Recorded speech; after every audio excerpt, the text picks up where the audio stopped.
अभी हम लोगों ने पिछले वर्षों में जो जो प्रयास किए हैं उनके बारे में थोड़ी चर्चा करते हैं। तो 2013 से हम लोगों ने कुछ प्रकल्प आरंभ किए। सबसे पहले तो हमने संस्कार दीक्षा शिविर करना आरंभ किया। मन में ये विचार तो पहले से था कि एक आदर्श गुरुकुल होना चाहिए, आदर्श गुरुकुलीय व्यवस्था होनी चाहिए जहाँ पर से विद्वान बन करके तैयार हों। परंतु स्पष्ट कहें तो उसके लिए हमारे पास आर्थिक अथवा सामाजिक सामर्थ्य नहीं था, तो हमने छोटे से ही आरंभ किया।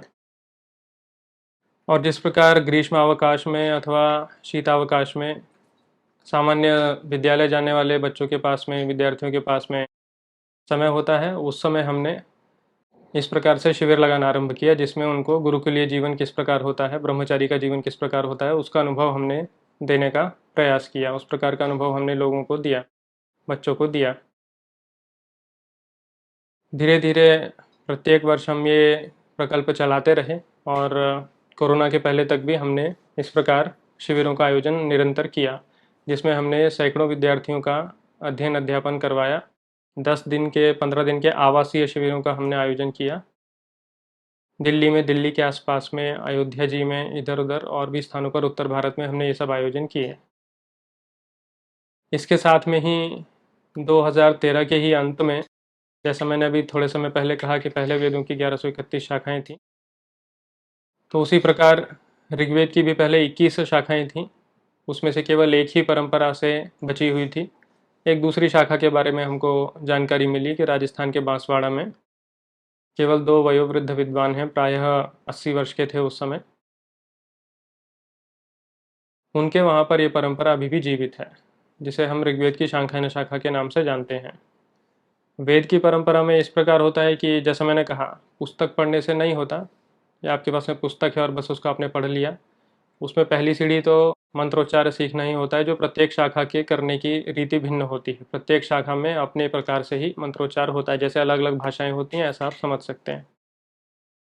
तो उसको बचाने का उपाय केवल ये है कि कोई व्यक्ति परंपरागत रीति से उसको सीखे। तो 2014 के आरंभ में हमने ये प्रकल्प आरंभ किया कि एक व्यक्ति को वहाँ पर निविष्ट किया। उन्होंने वहाँ पर सीखना आरंभ किया और 2018 आते आते उनका अध्ययन पूर्ण हुआ। इस मध्यकाल में ही 2014 से 18 के बीच में बांसवाड़ा में गुरुजी के घरों में जो भी हस्तलिखित ग्रंथ थे, पांडुलिपियाँ थीं, उनका हमने संरक्षण किया, उनका हमने डिजिटाइजेशन किया। और शांखान्य शाखा से इतर सामवेद गुर्जर पद्धति कौथुम शाखा, उसके भी ग्रंथों का हमने डिजिटाइजेशन किया। प्रायः 415 अथवा 420 के आसपास ग्रंथों का हमने उस समय डिजिटाइजेशन किया, करके उनको संरक्षित करना। डिजिटाइजेशन का उद्देश्य था कि उनको संरक्षित किया जा सके, क्योंकि पांडुलिपियाँ बहुत जीर्ण शीर्ण और पुरानी स्थिति में थीं। इसलिए उनको व्यवस्थित करना, फिर उनको क्रमबद्ध करके डिजिटाइज करना, इसमें जो भी प्रयास और परिश्रम लगा, उसमें हमको इतना समय प्रायः लगा।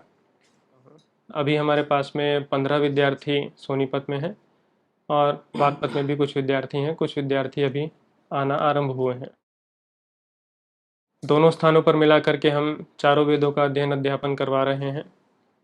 और हमारा ऐसा प्रयास है कि आने वाले समय में जब हमारा सामर्थ्य हो तो सभी 11 शाखाओं का भी हम अध्यापन अध्ययन अपने गुरुकुलों में करवाएं।